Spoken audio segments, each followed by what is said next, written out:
Okay, Naren, let's try to answer your question. Here's your question. You've got this reaction occurring. So you've got sucrose breaking down to give you, or 1 mole of sucrose breaking down to give you 1 mole of fructose and 1 mole of glucose, right? So that's what you've got. Now what you've got to really figure out is how to relate the rotations to the extent of reaction.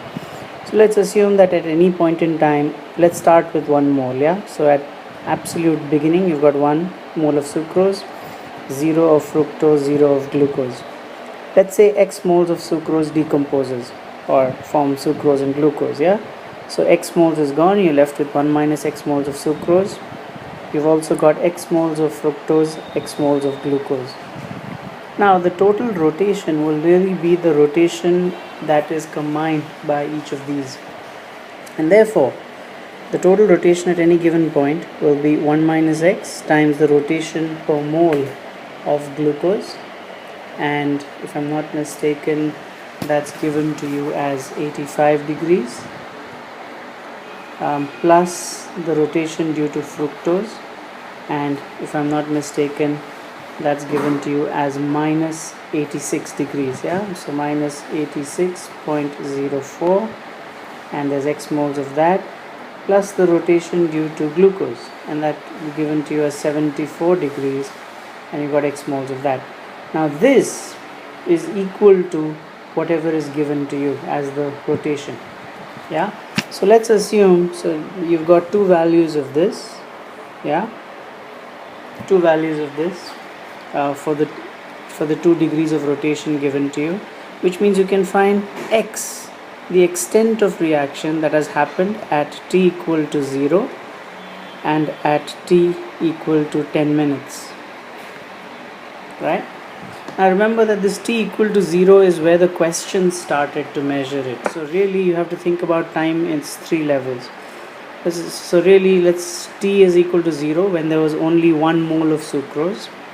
Then t equal to t1 when the initial amount of rotation was 32.4 degrees. And then t equal to t2 when the rotation is 28.8 degrees. And these will give you values of x1 and x2, yeah, using this equation over here. Now how do you go about using? So really, if you think about it, if you apply the standard kinetics equations, which is that natural log of whatever is the starting amount divided by whatever is left, right? And whatever is left is really 1 minus x1, let's say, that's going to be equal to k times t1, and natural log of, and a is 1, yeah, what you started off was with 1 unit, 1 mole, again 1 by 1 minus x2 is going to be kt2.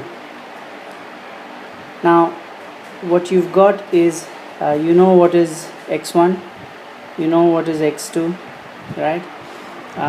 You also know that t1 plus t2, t1 or t2 minus t1 rather equals 10 minutes. You've got 3 variables which are k, t1 and t2, and you've got 3 equations. This is equation 1, this is equation 2, this is equation 3, which you can solve and find the values of k, t1 and t2. If you know k, you can find if you know k, you can find t half for the reaction quite easily. Let me know if this is not clear.